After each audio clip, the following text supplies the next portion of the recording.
teman-teman. Jadi yang dinamakan dengan bunyi itu punya 3 syarat terjadinya bunyi itu sendiri gitu. Yang pertama adalah ada sumber bunyi ya, jadi ada yang memancarkan bunyi. Yang kedua ada medium yang mengantarkan ya, dan yang ketiga ada pendengarnya gitu ya. Jadi percuma kalau ada bunyi tapi nggak ada pendengar, itu sama aja dengan cinta bertepuk sebelah tangan ya teman-teman. Oke, jadi seperti itu syarat terjadi gelombang bunyi, dan ini ciri-ciri umum yang bisa dialami oleh gelombang bunyi. Jadi bunyi merupakan gelombang longitudinal dan dia termasuk dengan kategori gelombang mekanik, artinya dia perlu medium untuk merambat. Nah, lalu kemudian bunyi itu merambat paling cepat dalam medium padat ya. Oke, kemudian bunyi bisa dipantulkan, bunyi bisa dibiaskan, dapat mengalami pelenturan, juga dapat diinterferensi atau dipadukan, tapi bunyi tidak dapat terpolarisasi. Ya, seperti itu sifat-sifat dan ciri umum dengan gelombang bunyi. Ya, di bagian ini saya hanya akan membahas beberapa poin dasar tentang hitungan-hitungan bunyi. Yang pertama adalah ketika kita dapat soal seperti ini, sebuah bom berkekuatan besar diledakkan di bulan. Jika jarak bumi ke bulan dianggap 340.000 km dan laju bunyi 340 meter per sekon, maka suara bom akan didengar di bumi setelah berapa lama. Nah, ini kita hanya menggunakan rumus konsep cepat rambat aja teman-teman, rumus SD ya, V sama dengan S per T ya. Jadi udah jelas di sini bahwa kita punya jarak 340.000 km ya. Oke, ini kalau saya jadikan ke meter menjadi 3,4 kali 10 pangkat 8 meter ya, seperti itu ya.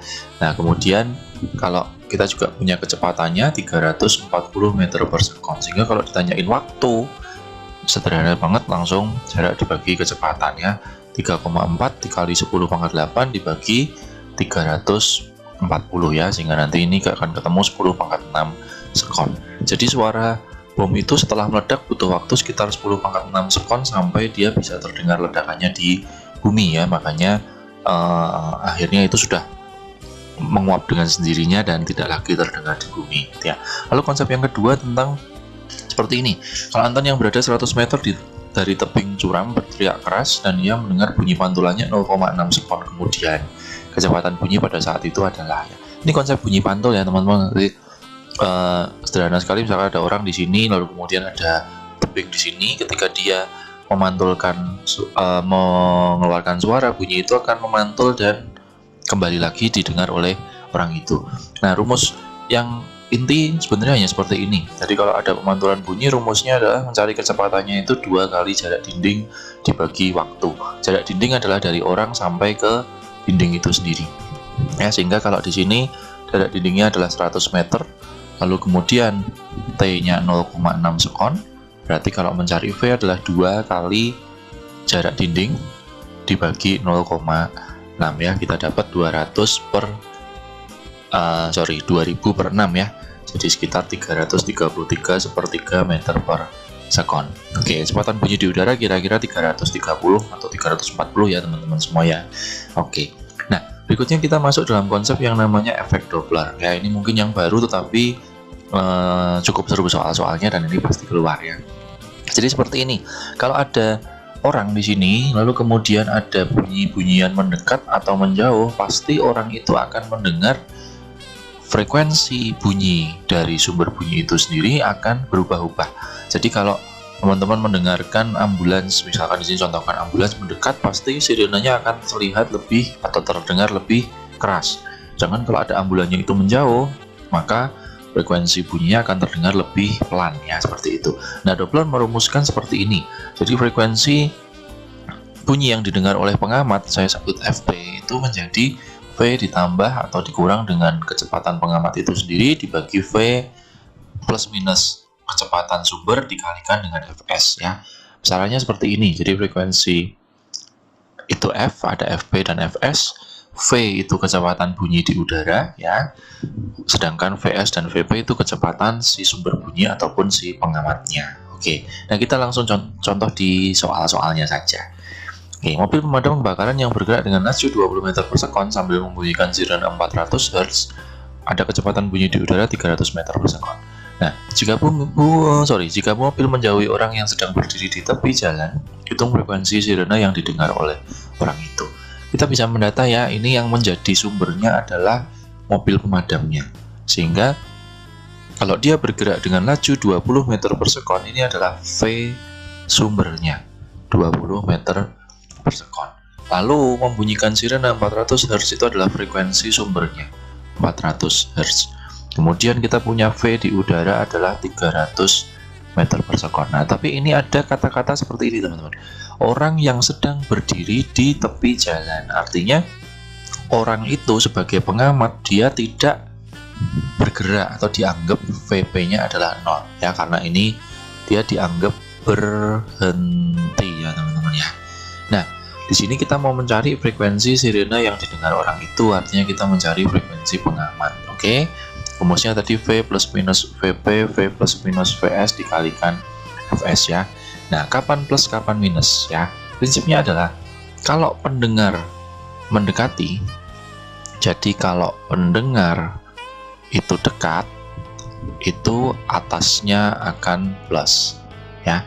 Tapi kalau sumber mendekat, itu tanda yang di bawah akan minus ya. Ini prinsip teman-teman ya, sederhana. Oke, jadi kita masukkan dulu nih. Yang dicari itu adalah frekuensi pengamat ya. V-nya 300, di sini saya tulis 300 lagi, Fs-nya di sini 400 ya. Nah, pengamatnya itu VP-nya 0. Jadi kalau 0 saya pikir nggak masalah ya, mau ditulis plus atau minus nggak masalah karena 0. Tapi yang penting adalah sumbernya itu 20 meter per sekon, tapi ada kata-kata sumbernya menjauhi. Kalau sumbernya mendekati, bawahnya minus. Berarti kalau sumbernya menjauhi, bawahnya jadi plus. Seperti itu ya teman-teman ya. Nah, jadi di 300 per 320 dikalikan 400, nanti ini bisa kita coret menjadi 5/4 hingga ketemunya kira-kira 375 Hz. Jadi frekuensi aslinya 400, tapi terdengarnya oleh orang yang di pinggir jalan itu hanya 375 Hz. Menjadi lebih pelan karena sumbernya menjauhi. Seperti itu ya teman-teman. Kita coba contoh yang kedua.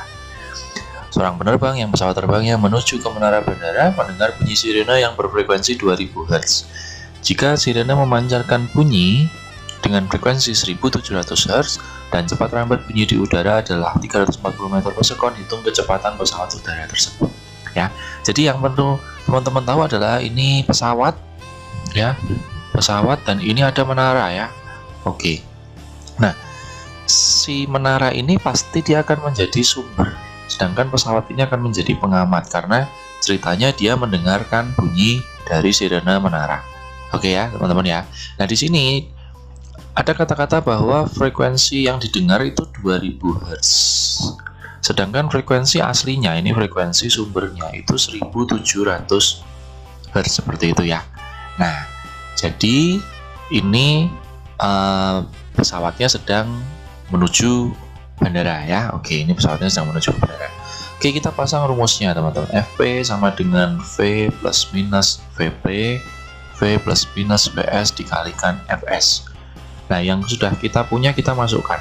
Ini 2000, V itu 340, ini juga 340, ininya 1700. Nah, yang penting adalah apa teman-teman? Karena ini menara nggak mungkin bergerak ya. Jadi dia dianggap V-nya 0, sehingga yang bawah ini 0. Kalau 0 kita tulis plus atau minus sama aja. Nah, sedangkan yang pengamatnya karena dia mendekati berarti kita tulis plus VP. Di sini akan kita mencari VP-nya. Seperti itu ya. Oke, jadi cara menghitungnya sederhana sekali teman-teman. Kalau kita mau mencari 340 plus VP ya, itu kalau dikalikan 1700 itu akan menghasilkan 2000 dikali 340 ya, kali silang ya, ini kali ini kali ini. Sehingga kalau kita mencari 340 plus VP ini akan menjadi 2000 kali 340 per 1700 ya. Jadi di sini akan didapat angka dicoret 5 berarti jadi 400, sehingga VP-nya adalah 400 dikurangi 340 ketemulah 60 meter per sekon, sehingga kecepatan rambat bunyi yang kecepatan pengamat mendekati menara bandara itu adalah sebesar 60 meter per sekon. Oke ya. Oke, satu contoh lagi teman-teman.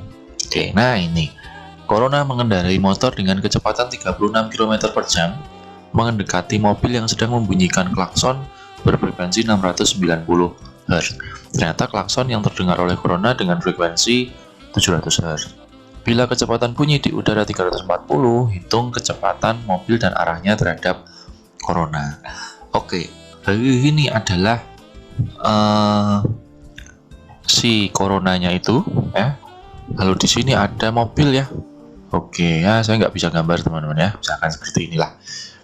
Nah, lalu kemudian ini dia sebagai pengamat ya. Jadi kita tulis VP-nya adalah 36 km per jam, tapi kita jadikan ke 10 meter per sekon. Ini VP-nya. Oke, teman-teman. Nah, di sini mobilnya sedang membunyikan klakson. Jadi ini sudah ada frekuensi si sumbernya 690 Hz. Tapi ternyata klakson yang didengar itu berfrekuensi 700. Nah, berarti kita sudah punya F dari P-nya adalah 700 Hz. Seperti itu ya. Nah, pertanyaannya adalah nanti V-nya sumber ini berapa? Oke, teman-teman ya, kita pasang langsung ke rumus Doppler Fp sama dengan V plus minus Vp, V plus minus Vs dikalikan Fs ya. Oke, Fp-nya 700, V-nya kita pasang 340, ya kan? Ini juga 340, di sini 690. Oke teman-teman, nah VP-nya kita sudah punya nih 10. Plus apa minus? Nah ini ada kata-kata nih. Motornya si Corona ini mendekati mobil. Jadi pengamatnya mendekati. Kalau pengamat mendekati, bagian atas kita kasih tanda plus. Nah lalu yang bawah ini VS-nya kita mau cari, dan VS ini juga kita belum tahu apakah tandanya plus apa minus. Kita misalkan saja sebagai plus. Oke ya, seperti itu. Nah, di sini ngerjainnya tinggal dikali silang 700 dikali 340 plus VS menjadi ini 350 dikali 690. Sehingga kalau kita mencari 360 tambah VS ini kita bisa coret dengan ini, nanti ketemulah 345. Dengan demikian VS-nya akan ketemu plus 5 meter per sekon, ya kan? Nah, jadi kecepatan sumber bunyinya ada 5 meter per sekon. Nah, kemudian arahnya gimana, teman-teman? Ingat, kalau bagian bawah itu plus, berarti arahnya justru dia menjauhi Corona ya. Oke, jadi supaya lebih jelas, teman-teman bisa menonton video ini, jangan di skip-skip ya. Jadi teman-teman bisa tahu langkah per langkahnya dan bisa mengerjakan soal-soal tentang konsep efek Doppler dan juga konsep perambatan bunyi. Oke, mungkin itu dulu.